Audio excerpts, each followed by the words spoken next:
programs in Northern Michigan that are available have an at least 2-year waiting list.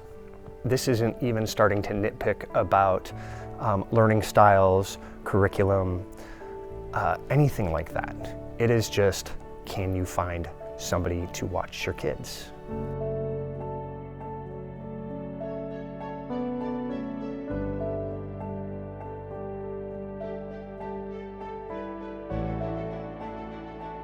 Looking for childcare was something that I didn't expect to be as challenging as it really was, and seeing that firsthand with my friends as well, just to find that childcare and to trust those people that are watching and growing their children. We have a lot of families who are interested in enrolling their children here, and we have recently had to close down our wait list because we have 277 families on it at the moment. We had to pause it because it was heartbreaking, and it's a little extensive as well to tell families, sorry, you're 278 on our wait list right now to get into your classroom. Investment in early childhood education is imperative. The Childcare Initiative is a 3-phase initiative that looks to create a sustainable and viable community-based solution to our childcare system. We've surveyed employers, we've surveyed parents, and we've surveyed childcare providers. We also did some parent focus groups. Now we have our data, our evidence to support all these things that they were talking about, and we're ready to move forward to think about what are these innovative solutions that we believe will stand the test of time.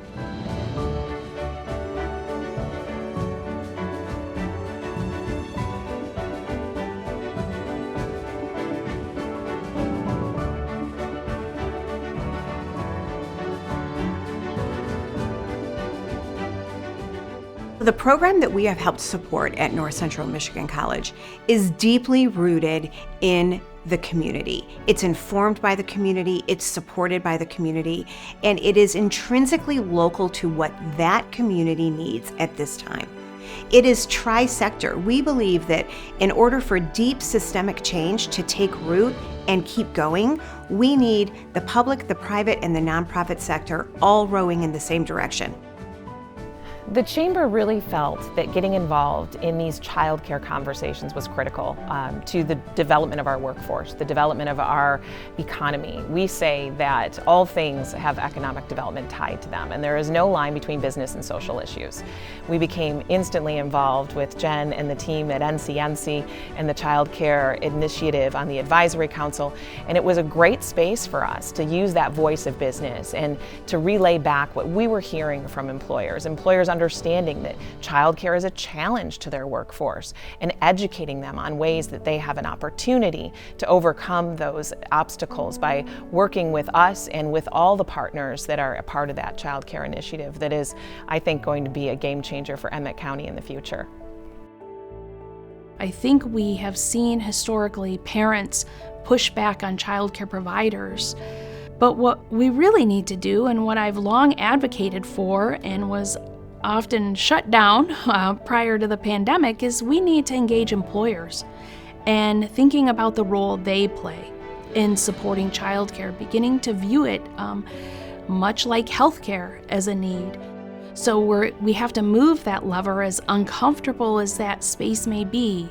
We have to move it away from putting pressure on childcare providers and putting a little more pressure on our community as a whole to engage everyone in thinking about the solution.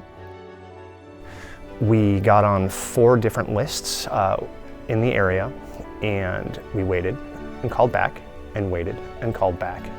And during that time frame, my wife and I decided that I would resign my position and that I would become a stay-at-home parent because there was nothing available. I do love my job. I am a nail technician, and I love being able to talk with clients, and that's always just been so wonderful. But with the expense of childcare and that it's not as accessible has been challenging, so we've had to look at other options. So employers had conversations with great employees that said, I can't come back. I want to, but I can't right now because childcare is that barrier to us.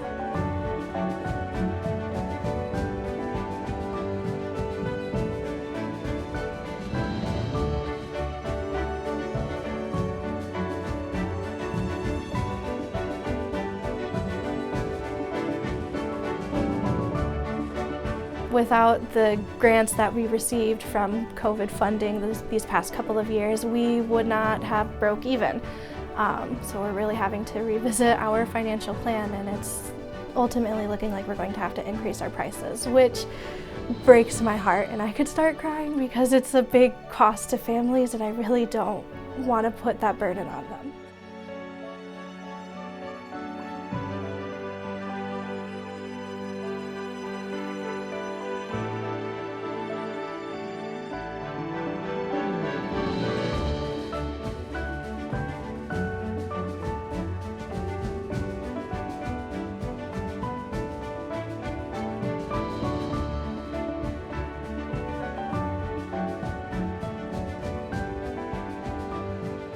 When I think about a child entering their first stage of education, whether that be a high-quality childcare or a high-quality preschool, it's not only an opportunity for that child to start their educational journey, which we hope becomes lifelong learning for them, it's also an opportunity for the parent to have a partner in raising their child.